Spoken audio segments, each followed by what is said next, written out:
나누실 하나님의 말씀은 사도행전 6장 8절에서 15절까지의 말씀을 보겠습니다. 저와 여러분이 한 절씩 교독합니다. 스데반이 은혜와 권능이 충만하여 큰 기사와 표적을 민간에 행하니 이른바 자유민들 즉 구레네인 알렉산드라이 길리기아와 아시아에서 온 사람들의 회당에서 어떤 자들이 일어나 스데반과 더불어 논쟁할세. 스데반이 지혜와 성령으로 말함을 그들이 능히 당하지 못하여 사람들이 매수하여 말하게 하되 이 사람이 모세와 하나님을 모독하는 말을 하는 것을 우리가 들었노라 하게 하고 백성과 장로와 서기관들을 충동시켜 와서 잡아가지고 공회에 이르러 거짓 증인들을 세우니 이르되 이 사람이 이 거룩한 곳과 율법을 거슬러 말하기를 마지 아니하는도다. 그의 말에 이 나사렛 예수가 이것을 헐고 또 모세가 우리에게 전하여 준 규례를 고치겠다 함을 우리가 들었노라 하거늘 공회 중에 앉은 사람들이 다 스데반을 주목하여 보니 그 얼굴이 천사의 얼굴과 같더라. 아멘. 질문을 하나 하고 시작을 해보죠. 이 세상에 수많은 존재하는 기관들이 참 많이 있죠. 그 기관들 중에 가장 이상하고 비상식적인 기관이 무엇일까요? 질문입니다. 정답은 교회입니다.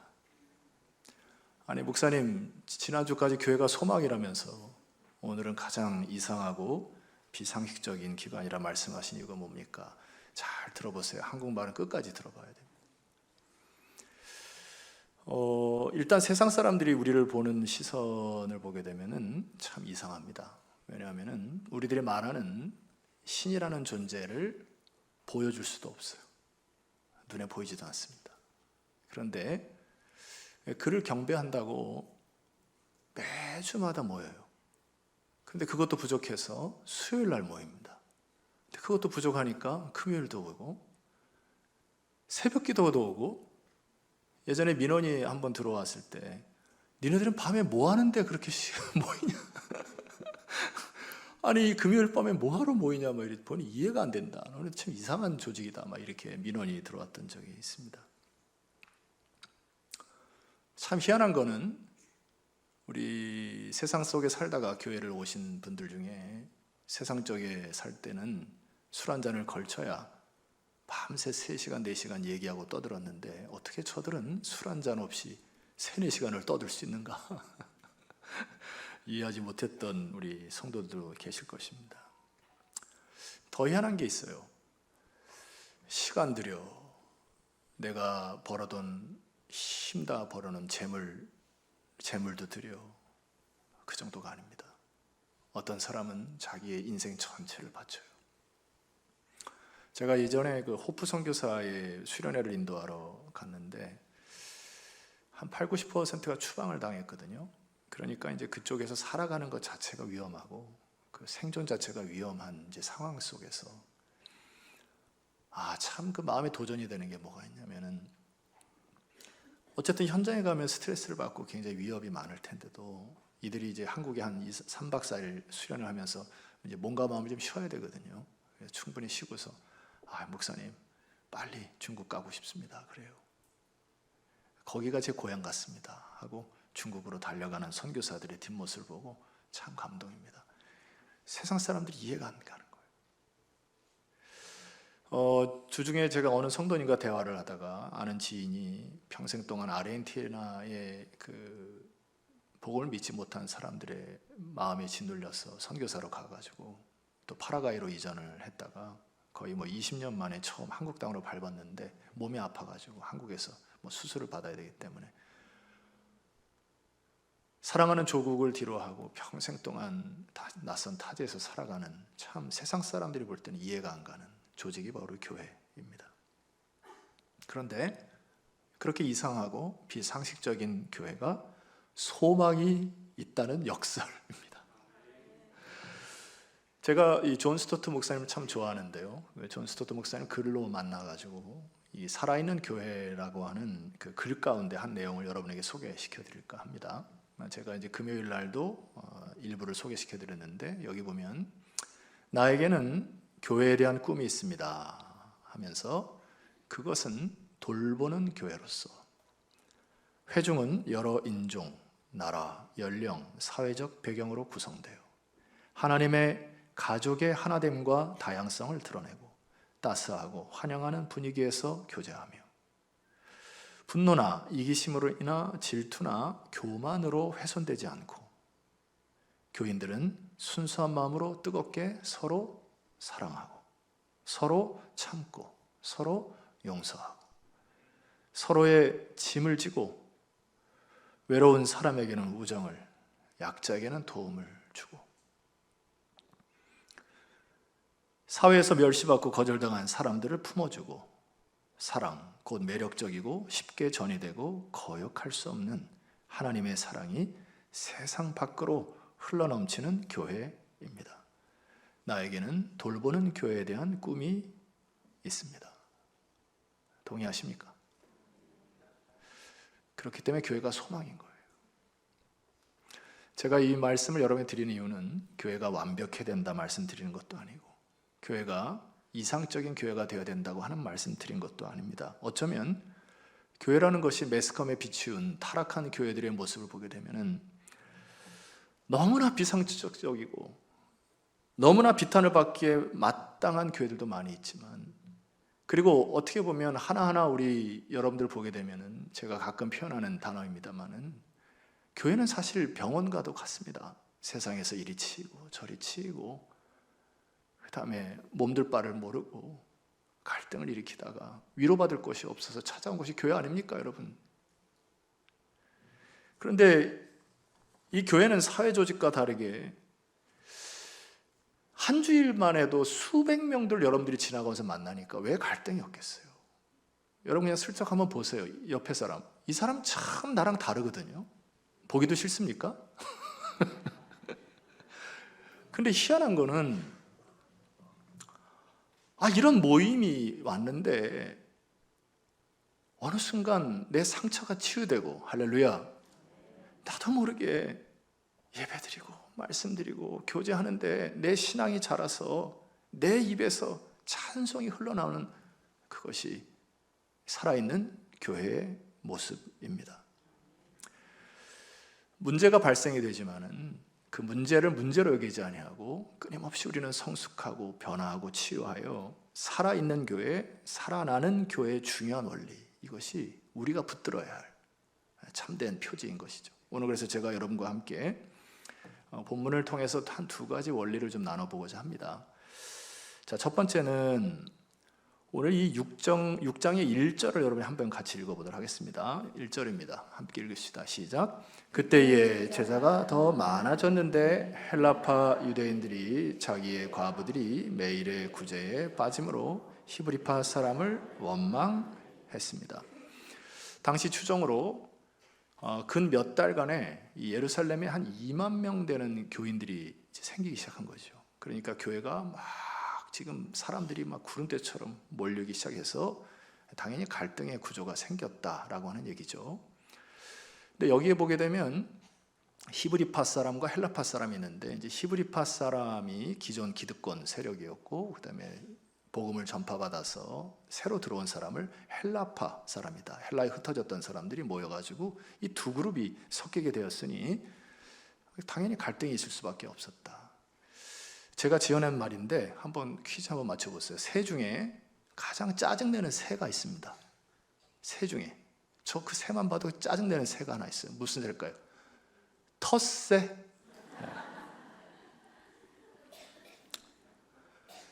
짜증나요. 제가 제주도에 우리 성도들이 이렇게 이전 가고 그 현지에 있는 텃새 때문에 적응하지 못하는 것들을 가끔 듣습니다. 이 텃새가 생기니까 이게 신파구파 이런 갈등이 일어나서 생긴 게 뭐냐면은 원망이라고 하는 것이 탄생되는 것입니다. 그래서 제가 지난 그 연합회 가보니까 그 김문은 목사님이 참 재밌으시고 은혜가 넘치신데 그 김문은 목사님이 이런 말을 하더라고요. 교인 중에 원불교 교인이 있느니라 그러시더라고요. 그래서 뭐야 원불교 교인? 그랬더니 원망하고 불평하고 교만하는 교인을 원불교 교인이라 이렇게 얘기를 하더라고요. 제가 이거를 왜 그거를 뭐 인터넷에도 찾아보니까 나오더라고요. 근데 이게 왜 원불교 교인이 되냐면은 이제 원망이 찾아와서 이것을 해결하지 못하면은 그 다음 불평으로 번지게 됩니다. 불평이 해결하지 못하면 어느 순간 교만한 사람이 되게 돼서 참 잘 만들었다 이런 생각이 듭니다. 여러분, 원망이라는 게 뭐죠? 어떤 이슈가 있을 때, 갈등과 문제가 일어났을 때 자기를 보지 못하고 누군가에게 책임을 돌리는 것을 원망이라 이렇게 얘기합니다. 사단이 이 원망을 가장 좋아하는 요리 중에 하나거든요. 성도들의 입에서 원망이 터져 나오는 순간에 마음이 나뉘어지기 시작합니다. 그 사람과 하나가 될 수 없어요. 사단의 어원을 따져보면 디아볼로스라는 단어는 둘 사이를 이간질하다 이런 뜻을 갖고 있습니다. 그러니까 이 사단의 영에 자꾸 사로잡히면 어떻게 된다고요? 자꾸 마음이 분열되고 분리되고 옆에 앉기도 싫고 대화하기도 싫고 저 사람과 밥 먹기도 싫고 이 원망이 막 터지는 겁니다. 근데 오늘 말씀을 제가 깊이 이렇게 연구하다 보니까 참 은혜가 있어요. 여러분 2절에서 4절 말씀을 우리 함께 합독하면 좋겠습니다. 시작. 12사도가 모든 제자를 불러 이르되 우리가 하나님의 말씀을 제쳐놓고 접대를 일삼는 것이 마땅하지 아니하니 형제들아 너희 가운데서 성령과 지혜가 충만하여 우리가 이 일을 그들에게 맡기고 4절 우리는 오로지 기도하는 일과 말씀 사역에 힘쓰리라 하니 보통 이런 사건이 터지면은 이렇게 반응할 것이 대다수입니다. 내가 얼마나 수고했는데 그런 식으로 나를 대접하냐? 왜 나를 못 알아주냐? 이런 섭섭이가 찾아와요. 이런 갈등이 펼쳐지게 되면은 금방 섭섭이가 찾아와서 다른 사람에게 원망을 하게 되는 것이 일상일 가능성이 높습니다. 그런데 여기 2절에 보니까 12사도가 모든 제자를 불렀습니다. 이 불렀다는 게 막 지적하려고 부른 게 아니죠. 다 불러서 이 문제를 해결하기 위해서 불렀는데 이 지도자들의 이 마음이 뭐냐 하면은 이것을 그들에게 탓으로 돌리는 게 아니라 가만히 보니까 이 사태의 원인이 나였구나 라는 것을 깨닫습니다. 그리고 자신을 보기 시작해요. 내가 너무 교만했구나. 나 아니면 안 된다는 생각으로 너무 많은 것들을 내가 꽉 쥐고 있었구나. 하나님 앞에서 이제 내가 해야 할 일들이 있구나 하고 이게 이제 균열이 있고 상처가 있고 또 이렇게 좀 어그러져 있는 것들이 지금 질서가 회복되는 것이 보이지 않습니까? 그래서 여기 사도들과 지도자들이 결단한 게 뭐냐 하면은 이제는 우리는 오로지 기도하고 말씀 사역하는 일에 힘을 다해야 되겠구나. 이거를 깨달은 것은요, 여러분 교회는 세상 사람들이 보기에 참 희한하고 이상한 조직인 건 확실합니다만은 교회는 말씀과 기도가 충만해야 강력한 힘을 회복할 줄 믿습니까? 그것이 교회의 힘을 깨달은 거예요. 여기 힘쓰다라고 하는 단어는 이제부터 말씀과 기도에 애쓰고 힘써야 되겠다. 그런 말이 있죠. 애를 써야 애를 난다. 애도 안 쓰고 애를 낳을 수는 없는 것처럼 이제 말씀과 기도로 힘을 다해야 되겠다. 헬라어원에 이 두 가지 이 의미가 있습니다. 힘쓰다라고 하는 단어가 화면을 보시게 되면은 여러분 읽어볼까요? 이 두 줄만. 자, 시작. 쩍쩍 갈라진 메마른 땅을 살려내기 위하여 물을 붓고 개가 나여 그 땅을 생명이 있는 땅으로 살리다. 자, 여러분 농사 지어보셨어요? 바밀마을에 저 가시게 되면 농사 짓는 분 가끔 제가 교인들 봐요. 뒷모습 이렇게 봅니다. 저도 밭농사를 좀 해보니까 이게 장난이 아닙니다. 돌 긁어내야 되고요. 삽으로 다 뒤집어야 되고 때로 가끔 거름줘야 되고 김도 가끔 뭐 벌레도 제초제도 쳐야 되고 나중에는 뭐 손에 굳은 살까지 베기잖아요. 어떤 열매와 생명을 잉태하고 출생하기 위하여 그만한 애씀이 있어야 된다. 불 꺼보셨어요? 불난 곳에 불을 끄기 위해 물을 부어서 불씨까지 꺼뜨려 할 때까지 쓰는 단어를 여기 애쓰다라는 단어입니다. 제가 군대에서 산불이 나가지고 불을 다 껐거든요. 소방대원 와서 군 합동으로. 근데 우리 대장이 안 꺼졌어 그러더니 뭐 군화로 발을 다 헤집어 가지고 수풀 속에 있는 낙엽 밑에 있는 잔불을 보여주는 겁니다. 그 잔불 끊으라고 밤새 고생을 했습니다. 우리 인간들이 죄를 짓고 나서 이 잔불이 남는 순간에 그것이 또 화마처럼 번지잖아요. 여러분, 애를 쓰고 힘을 쓰시기를 주의 이름으로 축원합니다. 이거는요, 교회 리더자들에게 국한된 것이 아니에요. 교회는 어떤 시스템이나 어떤 한 사람의 개인적인 타고난 능력에 의해야 되는 것이 아닙니다. 하나님의 영의 말씀의 영이 충만하고 기도 영이 충만할 때 교회는 강력한 힘을 갖는 거예요. 그래서 여러분, 사도행전 1장 14절 보니까 곳곳에서 힘쓴다는 단어가 나옵니다. 여러분 함께 힘써서 읽어보시죠. 자, 여자들과 시작. 여자들과 예수의 어머니 마리아와 예수의 아우들과 더불어 마음을 같이하여 오로지 기도에 힘쓰더라. 할렐루야. 예, 여러분 다시 힘쓰셔야죠. 교회가 무엇으로 살아나겠습니까? 사도행전 6장 7절 볼 수 있게 되면은 순서를 잘 보셔야 돼요.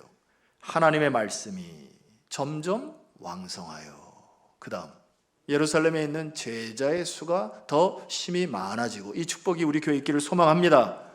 이단에게 뺏겨서는 안 되죠. 우리 자녀들이 타락한 길로 가시면 안 되죠. 그 다음 순서가 뭐예요? 허다한 제사장의 무리도 이도에 복종하기 시작합니다. 구약의 율법에 꽉 사로잡혔던 제사장들이 예수 그리스도를 만남으로 이제 생명의 살아있는 사람으로 복종하는 축복. 내일부터 무슨 기도회가 시작된다고 했습니까? 알기는 똑바로 잘 아시네요. 여러분 모여서 힘써서 기도합시다. 교회는 다른 세상의 조직과 다른 것입니다.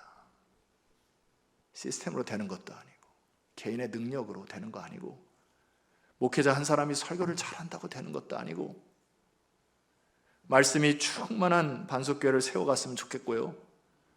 여러분들이 함께 모여서 기도하는 이 축복이 살아나기를 소망합니다. 그리고 두 번째 살펴봐야 될 것이 살아있는 교회의 모습을 볼 텐데요. 사도행전 6장 5절 말씀을 보시게 되면 5절과 우리 6절을 함께 또 읽어봅시다. 자, 시작.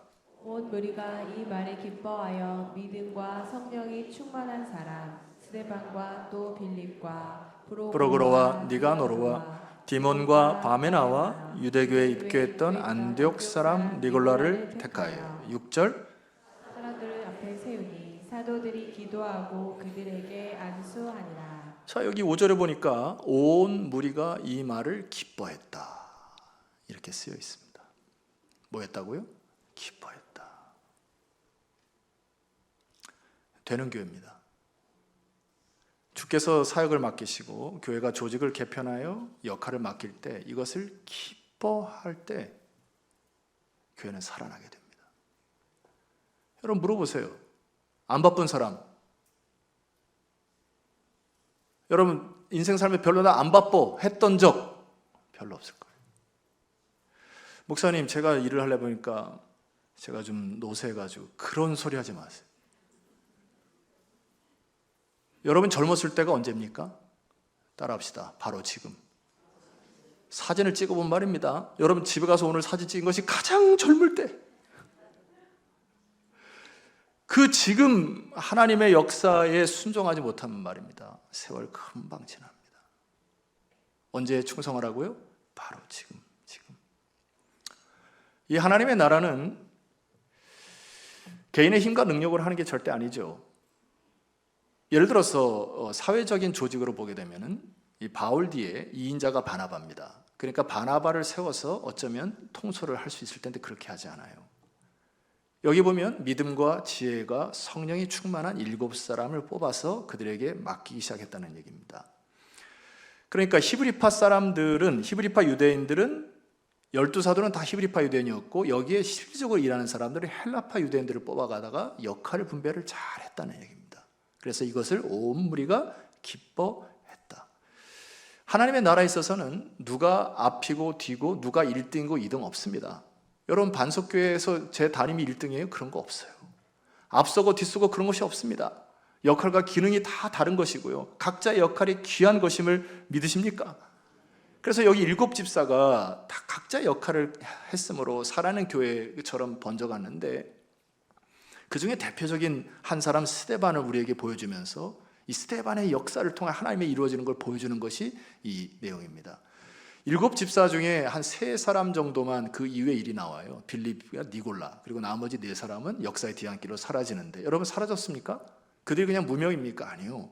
각자의 역할을 다 했는데 그 중에 대표적인 한 사람을 우리에게 보여주는 겁니다. 한번 보십시다. 어떤 역사가 일어나는지. 8절 말씀 보세요. 함께 읽어볼까요? 8절입니다. 시작. 스데반이 은혜와 권능이 충만하여 큰 기사와 표적을 민간에 행했습니다. 뭐 했다고요? 은혜와 권능이 충만한 결과, 스데반이 개인의 이성과 개인의 상식을 뛰어넘어서 기사와 표적을 행했던 역사를 경험했다. 목회자나 평신도나 할 것 없이 각자의 역할과 사명이 다르다.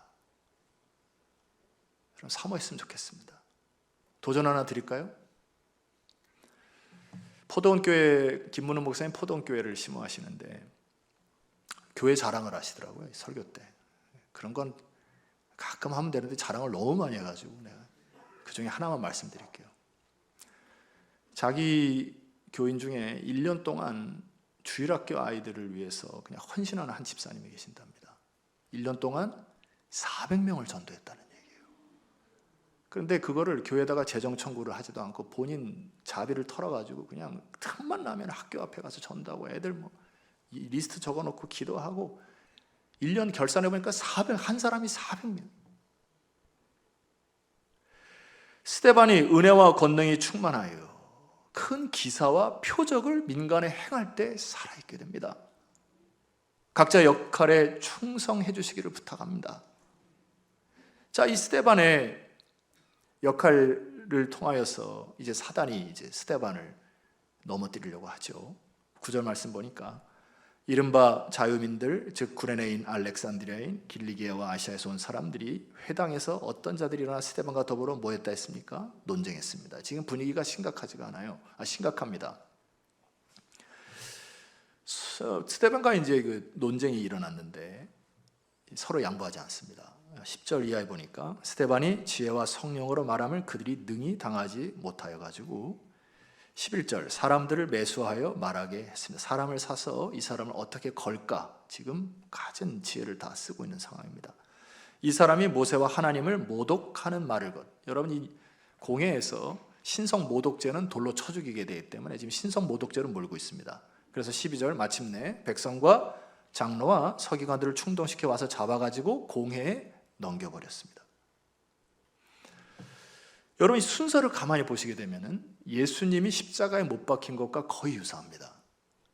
예수님이 복음을 전하시다가 잡혀가지고 사내들인 공회에서 예수님께 신성 모독죄를 뒤집어 씌웁니다. 그리고 유대인 처형, 십자가 처형으로 내모는데 스데반의 삶도 비슷합니다.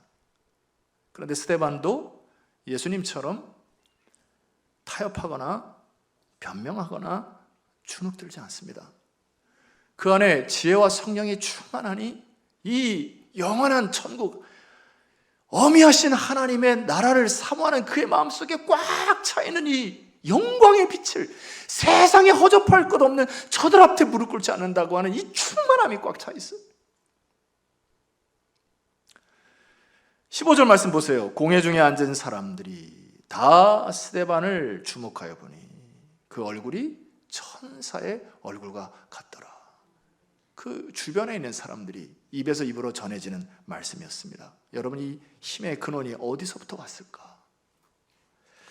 다음 주에 제가 조금 더 구체적으로 살펴볼 말씀입니다만은 사도행전 7장 55절을 가시게 되면 제가 읽습니다. 스데반이 성령 충만하여 하늘을 우러러 주목하여 하나님의 영광과 및 예수께서 하나님 우편에 서신 것을 보기 시작합니다. 힘의 근원입니다. 여러분 삶을 살 때 굉장히 어려운 일들이 많죠. 장애물도 있고 감당치 못할 것들이 많이 있는데 그때부터 무엇 하시라고요? 성령 충만하여 하늘을 우러러 주목하는 여러분 되시기를 소망합니다. 각종 지혜와 은사가 하늘로부터 온다는 것 성경에 야고보서에 기록되어 있잖아요. 이게 힘의 근원이죠. 세상 사람들이 스데반의 얼굴을 보고 저건 비상식적이라고 얘기했을 거예요. 어떻게 저런 얼굴빛으로 서 있을까? 많은 사람들은 저쯤 되면은 원망하고 불평하고 교만하여 어떤 가준수를 써서 도망가려고 할 텐데, 스데반은 그 도전 앞에 양보하지도 않고 주눅들지 않고 무릎 꿇지도 않고 쫄지도 않고 영광의 예수 그리스도를 증거하고자 그 공의 앞에 떳떳이 서는 사도 바울의 담대함, 성령 충만함을 여러분 회복했으면 좋겠습니다. 그 힘의 근원 두 번째입니다.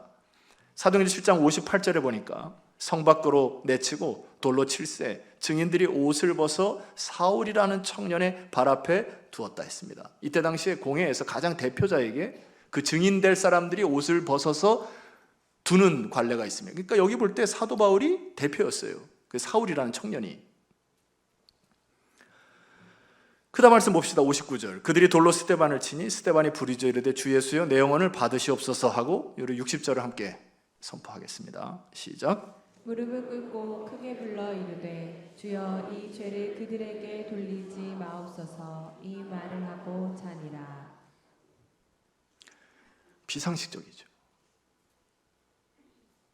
자기를 돌로 치는 자들을 죽어가면서 마치 십자가에서 예수님처럼 기도합니다. 예수님의 기도 들으십니까? 아버지요, 저들을 불쌍히 여기십시오. 나는 괜찮습니다. 저들은 저들의 죄를 모릅니다.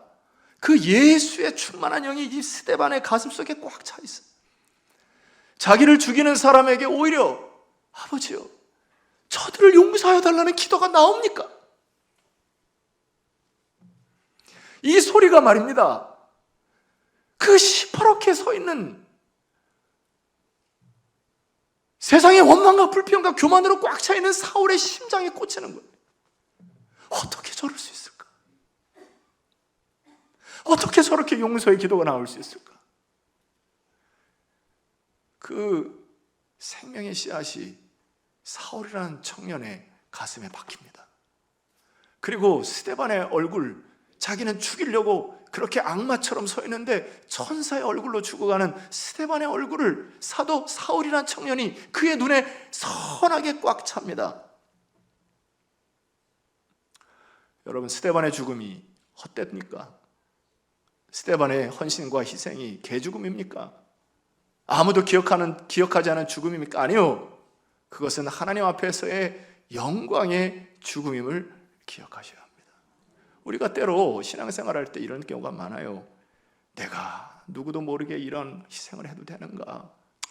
에이, 오늘도 나 혼자 열심히 일해야지. 누가 알아주는 사람도 없고. 하나님 다 알아주십니다. 때로 여러분 어둠 속에서 혼자 기도하실 때가 있어요. 그리고 제가 가끔 새움기도회 끝나고 나서 차 때문에 일찍 좀 나가면은 끝까지 기도하시는 분들 계십니다. 여러분, 하나님이 그 기도 다 들으십니다. 여러분의 작은 헌신과 희생이 다른 사람에게 생명이 전달되는 거예요.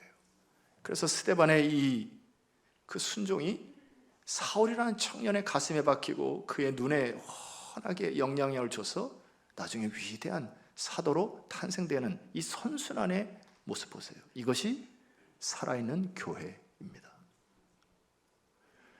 여러분, 지혜와 성령이 충만한 여러분 되어주시기를 부탁합니다. 어떻게 해요? 말씀과 기도에 힘씁시다. 그래서 나를 통하여 내 자녀들에게, 이웃에게 이 영광스러운 복음이 전해진다면 그것보다 축복된 인생이 어디 있을까요? 사도 바울이 나중에 이렇게 고백합니다. 화면을 보시죠. 만일 너희가 믿음에 거하고 터 위에 굳게 서서 너희 들은 바 복음의 소망에서 흔들리지 아니하면 그리하리라. 이 복음은 천하 만민에게 전파된 바요, 나 바울은 복음의 일꾼이 되었노라. 멋있어요. 스데반을 통하여 사도 바울이라는 위대한 인물이 탄생합니다. 사도 바울을 통하여 또 다른 제자들이, 오늘 저와 여러분이 또 서 있습니다. 여러분의 작은 헌신과 희생과 눈물이 또 다른 사람에게 영향력을 주는 살아있는 교회가 되는 그런 축복의 인생 되었으면 좋겠습니다. 하나님, 세상의 지식과 지혜가 아니라 하나님의 지혜와 성령으로 충만한 저의 인생 되게 하옵소서. 저를 복의 축복과 통로로 삼아 주시옵소서. 우리 자녀 세대에, 우리 가정에, 우리 교회에, 이 지역사회에 황폐했던 꽃들이 피어나게 하여 주옵소서. 의의 나무들이 활짝 펴서 열매로 하나님께 영광 돌리는 그런 축복의 인생 되게 해달라고 우리 시간에 합심하여 기도하며 나가도록 하겠습니다. 기도하겠습니다.